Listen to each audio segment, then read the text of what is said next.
Agora se encontra o texto bíblico para a nossa meditação, se encontra no Evangelho, segundo escreveu o evangelista Mateus. Mateus, escrevendo o seu Evangelho, no seu penúltimo capítulo, capítulo 27, ele fala sobre a quarta palavra que Cristo trouxe na cruz. Tanto Mateus como Marcos vão escrever essa palavra, essa mensagem, e eu quero chamar sua atenção para o texto de Mateus, capítulo 45 em diante.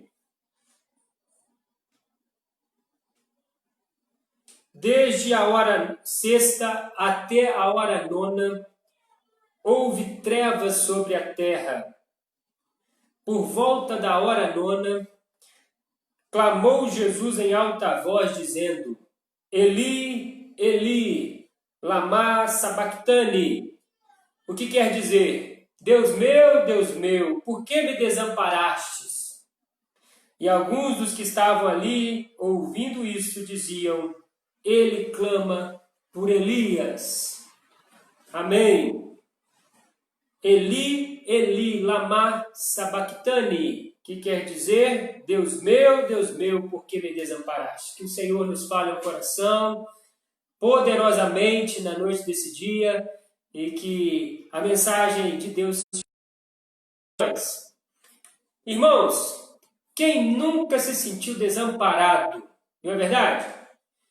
Quem nunca passou por uma situação da vida que se sentiu perdido naquele momento, perdido em meio a circunstâncias adversas e também aos problemas cotidianos, e assim se viu angustiado, se viu triste, se viu amargurado por aquela situação e também temeroso, teve medo, porque esse desamparo, sinônimo aí, né, na verdade, sintoma de desamparo gera uma série de fatores na nossa alma, série de prejuízos para a nossa alma. E aqui nós vemos Jesus dizendo: eu estou desamparado. Por que, Senhor, o Senhor me desamparou? Quando nós olhamos para a história da humanidade, nós vemos pessoas se sentindo desamparadas, e pessoas e mais pessoas, crianças. Que triste ver crianças, né, que não tiveram a presença de seu pai ou mãe para criá-los, e aí se sentiram desamparadas no momento de mais fragilidade da raça, da história da humanidade, do homem, de uma maneira geral. Uma criança indefesa, se sentindo desamparada, sem comida, sem conforto de um lar. Então, a vida é recheada de momentos difíceis. Quando a pessoa se torna pai, num momento de crise como esse, onde várias e várias pessoas, vários e vários brasileiros,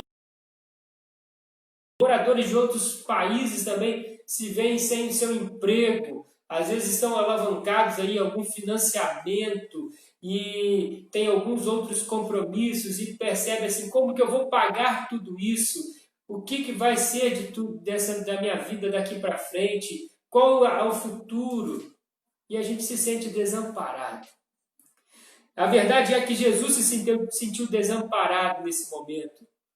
Das 7 frases que Cristo disse na cruz, nós estamos estudando uma por uma, já chegamos na quarta, ou seja, já passamos da metade, e assim, nós estamos caminhando para o final dessa campanha de oração, 50 dias de propósito, 7 semanas aí que nós temos sido trabalhados desde o domingo de Páscoa até o domingo de Pentecostes. E aí nós vemos essa palavra que Cristo disse, e para alguns estudiosos, esta é a palavra mais difícil que Cristo disse na cruz. Para ele, no sentido assim, pensando em si, pensando em Cristo. A primeira palavra, Cristo falou sobre perdão para aqueles que ali estavam. A segunda palavra, Cristo deu uma palavra de salvação para um pecador que estava penitente. A terceira palavra, Cristo pede para João cuidar da sua mãe, ele estava preocupado com a mãe, preocupado também com o discípulo, e ele dá uma palavra de comunhão. A quinta palavra é uma palavra de sofrimento físico, eu tenho sede. E assim vai. Mas a quarta palavra que eu quero fazer menção na noite desse dia é uma palavra da alma, um sofrimento na alma. E aí fica a pergunta para nós: qual sofrimento é maior? O sofrimento da alma ou o sofrimento do corpo físico? Pois a quinta palavra vai falar sobre sede, sobre um problema físico que Cristo estava sentindo, e aí eles vão encher uma esponja de vinagre e colocar na boca de Jesus com um caniço, para aumentar o sofrimento de Cristo. Mas nessa palavra de agora, de hoje, é um sofrimento da alma. Deus, o Senhor me deixou aqui. Um desamparo. A diferença de Mateus para Marcos, Marcos vai repetir a mesma frase, da mesma maneira que Mateus, só que a diferença é que Marcos ele usa o termo para referir-se a Deus, o Criador, é aramaico, Eloi, Eloi, lama sabachthani. Aqui, Jesus usa, Mateus registra, ele é mais específico para o povo judaico, e ele escreve em hebraico, dizendo, Eli, Eli, Deus meu, por que me desamparaste? Note a maneira como Cristo estava com toda a sua consciência bem firme, pois ele cita uma palavra de Deus. Ele cita um texto escrito aproximadamente 1000 anos antes desse episódio, que é o texto de Davi escrevendo os Salmos 22, que nós acabamos de ler a menção dele no começo do culto. Deus meu, ele cita a palavra de Deus na cruz. Ele cita essa palavra, pois essa palavra era referente a ele. Davi escreveu sobre o sofrimento do Messias, do Cristo que haveria de vir. E aí Jesus toma essa palavra minha. Ele cita o texto da palavra de Deus. E ele fala a palavra. E ele fala em um momento de oração. E ele fala, ele clama, por que me desamparaste? É interessante você notar que as 3 primeiras palavras que Cristo trouxe na cruz, elas foram ditas entre o meio-dia e as 3 da tarde. Porque o texto fala que desde a hora sexta até a nona, que é meio-dia até as 3 da tarde, na nossa maneira de lidar com o horário hoje, naquele momento, a sexta hora é a nossa referência para meio-dia, nona hora, nossa referência para 3 horas da tarde. De meio-dia às 3, Cristo fala 3 palavras e sobre uma grande escuridão. No horário do dia mais claro, meio-dia, a terra se transformou em trevas. Até as 3 da tarde. E aí, às 3 da tarde, por volta da hora nona, está escrito aqui, Mateus 27, 46, o texto bíblico diz, clamou Jesus em alta voz, dizendo, Deus meu, por que me desamparaste? É um clamor de um filho para um pai, um filho que estava sofrendo e sido humilhado, ultrajado, maltratado. Começou o seu sofrimento lá no jardim do Getsemane, quando ele chora, ele clama e ele soa, gotas como de sangue. Tamanha era a angústia do seu coração lá no Getsemane, pois ele sabia tudo o que estava para acontecer. E aqui, então, Cristo, ele ora dessa maneira, pois ele já tinha sido preso injustamente, acusado injustamente, maltratado, torturado e tinha sido pregado no madeiro e já estava pregado lá por volta de 3 ou pouco mais do que isso, horas, sofrendo naquela cruz. E aí, meus irmãos, nós vamos aprender várias questões aqui. com essa palavra de Cristo. Quando Cristo diz Eli, Eli, Cristo também fazia referência ao texto de Isaías 53, o profeta Isaías que profetizou 600, 700 anos antes de Cristo. O profeta Isaías, no capítulo de número 53, ele vai dizer que agradou a Deus fazer moer o seu próprio. É uma palavra dura, uma palavra que a gente, às vezes, olhando assim, fala assim, poxa, mas Deus se agradou em ver seu filho sofrer, pagar o preço pelos nossos pecados. E aí a gente fica sem entender muito bem o que estava acontecendo. Quando a gente lê o texto de Isaías 53, o sofrimento vicário do servo de Jesus, do servo do Senhor, ele fala que quem creu em nossa pregação, porque ele foi subindo como um renovo perante ele como raiz, ele foi desprezado, mas rejeitado entre os homens. Certamente ele tomou sobre si as nossas dores, e ele sabe o que é padecer. Foi ele moído e traspassado pelas nossas transgressões. Todos nós andávamos desgarrados como ovelhas que não têm pastor, desviadas pelo caminho. Mas ele fez cair sobre o seu filho a iniquidade de nós todos. Ele foi oprimido, humilhado, mas não abriu a boca. Por juízo, o opressor foi arrebatado da sua linhagem. E aí é descrito aqui pelo profeta Isaías, revelado por Deus essa palavra.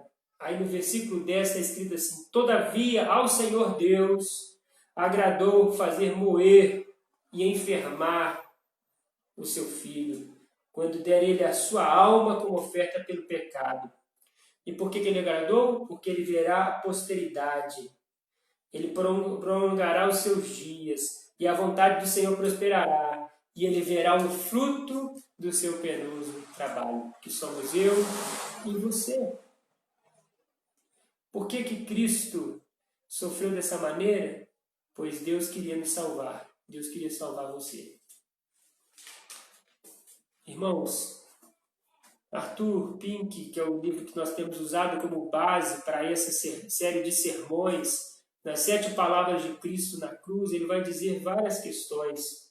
Ele vai dizer, por exemplo, que essas são palavras de extrema miséria, estarrecedora miséria. A própria palavra desamparar-se é uma das mais trágicas em todas as linguagens humanas. Por isso que nós estamos trazendo essa ideia, se essa foi palavra difícil para Cristo, foi, pois o sofrimento da alma, por vezes, ele é maior do que o sofrimento do físico. E aí, queridos, nós vamos aprender uma série de lições aqui. E eu queria separar 2 apenas, porque são muitas, mas 2 lições apenas. A primeira lição, a cruz prova como o nosso pecado é grande, como a miséria de nossa alma, a miséria dos nossos pecados é terrível, pois na cruz Deus aplacou a sua justiça contra a humanidade pecadora. Então, são uma vertente de 2 vias, né? Perceber aí, nós somos extremamente pecadores e Deus é extremamente justo. Sim, justo, extremamente justo. Cristo pagou o preço pelo meu pecado. Deus não deixou de cumprir e aplacar a sua ira e a sua justiça. Ele aplacou no seu próprio Filho. Por isso o Filho disse, Deus meu, por que me desamparaste? Então nós vemos aí a miséria humana, nós vemos como nós somos pecadores, como nós estamos afastados de Deus, como a nossa alma precisa de fato de um Salvador. O Senhor Jesus foi crucificado ao meio-dia e na luz do Calvário tudo foi revelado em seu verdadeiro caráter. Ali, a própria natureza das coisas foi plena e finalmente exibida. Foi exibido, meu irmão, como eu e você somos pecadores. Hoje mesmo eu conversava com um jovem que se converteu recentemente e ele tem estudado. E aí foi feita a pergunta para ele como que vai ser a salvação. Ele falou assim, não, a salvação não vai ser como colocada numa balança lá no céu, uma balança das coisas que você fez de ruim, as coisas que você fez de bom, e aí vai fazer aquele peso, aí Deus vai falar assim, vem para o céu. Não, de maneira nenhuma. Ele me disse isso, um jovem de 20 anos, e ele disse o seguinte, a salvação é pela graça, e a graça é imerecida, é favor imerecido. Eu não fiz nada, a gente acha que é bonzinho, a gente dá esmola aqui. Todos nós somos pecadores e pecamos ao longo do dia, talvez mais de 100 vezes, se a gente for numerar, por dia, mesmo sendo cristãos como eu e você. Pensamos coisas que não devíamos, falamos coisas que não devíamos, agimos de maneira que não devíamos, deixamos de agir como às vezes deveríamos. Então, são várias as séries de pecados ao longo do dia. Imagina ao longo da semana, imagina ao longo do ano, imagina ao longo da nossa história de vida. Cristo pagou o preço por todos eles. Pelos meus pecados do passado, de hoje e de amanhã. Pagou o preço por todos eles. Eu fui salvo pela graça de Deus. E aí, então, nós vamos ver que a cruz era como se ela tivesse dois pilares. A justiça de Deus foi aplacada sobre o homem, sobre o pecado, desculpe. A justiça foi completamente paga, foi completamente aplacada. Né? Deus cumpriu a sua justiça no seu próprio Filho. E aí Deus revela o seu amor. É o outro pilar, e é o segundo pilar que eu gostaria de terminar essa mensagem com esse segundo pilar. Cristo, portanto, pagou o preço pelo meu pecado, pelo seu pecado, porque Deus, o Pai, Deus o Filho, Deus o Espírito Santo, me ama e ama a cada um de nós, os eleitos de Deus. A Bíblia fala que os pecados de todos os eleitos, de todas as tribos, povos, línguas e nações estavam sobre Cristo. Aí você imagina o sofrimento físico, o sofrimento da alma de Cristo, e ele carregando sobre si, e pendurado naquele madeiro, ele carregando sobre si os nossos pecados. Que amor é esse? Não existe amor como esse. Nunca se viu. Então, nós vamos ver Arthur Pink dizer o seguinte a respeito deste amor, dessa graça maravilhosa de Cristo. Quero fazer menção aqui, à medida que nosso bendito Senhor se aproximava da cruz, o horizonte para ele se escurecia mais e mais. Desde a mais tenra infância ele havia sofrido por causa do outro. Ele sofreu por mim, ele sofreu por você, ele sofreu por nós, porque ele nos amou, porque ele se interessa por nós. A maior poesia do mundo é João 3,16, e ela não ficou apenas no papel, ela não está registrada apenas aqui, pois a palavra de Deus ela é fiel e ela se cumpre, ela é verdadeira. E Deus, então, mostrou para mim e para você o quanto Ele nos ama. Está aqui na sua palavra. Você quer aceitar esse amor? Você quer receber essa graça? Você quer ser transformado? Você quer ver a sua vida transformada? Pois Cristo foi desamparado pelo Pai por algumas horas, porque Deus não queria te desamparar. Eu não sei se você entendeu. Portanto, eu vou repetir, para a gente encerrar e orar. Deus deixou seu Filho desamparado por alguns momentos, algumas horas, contigo, para comigo. Era tão grande que Ele agradou fazer roer o seu próprio Filho, pois Ele via o fruto do seu penoso trabalho. Deus se fez homem, Deus habitou entre nós, não pecou hora nenhuma, se tornou cordeiro, portanto, perfeito, sem mácula, sem a cruz. Ele expia os nossos pecados, Ele paga pelos nossos pecados. Que Deus te abençoe. Que Deus abençoe sua família. Você está com medo de coronavírus? Você está com medo da crise econômica? Está aí? Está aí. Não adianta correr não, que está aí. O pessoal fica falando, vamos ficar em casa, vamos ficar em casa, vamos ficar em casa. Tá, ok. Mas está aí. Mas também está a graça de Deus, que não te desampara. Por vezes você pode até achar que Deus te desamparou, mas Ele não te desamparou. Ele foi capaz de dar a sua própria vida por amor a você. Senhor, meu Deus e meu Pai, em nome de Jesus, se alguém nessa noite, que ouvindo essa palavra, seja onde estiver, na sua casa, no seu carro, aonde estiver, a sua salvação para aqueles que ainda não têm e aqueles que já têm a sua salvação garantida em Cristo, já declararam Cristo como seu Senhor e Salvador, recebam também o abraço do Senhor e o carinho e a certeza de que o Senhor é por nós. E quem será contra nós? O Senhor não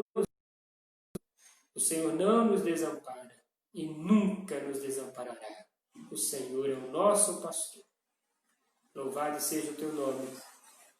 Atenda o clamor de cada um dos teus filhos e nos dê essa ciência para que possamos viver dessa maneira, agradando ao Senhor que não mediu esforços para cuidar de cada um de nós. Louvado seja o nome do Senhor para sempre. Amém.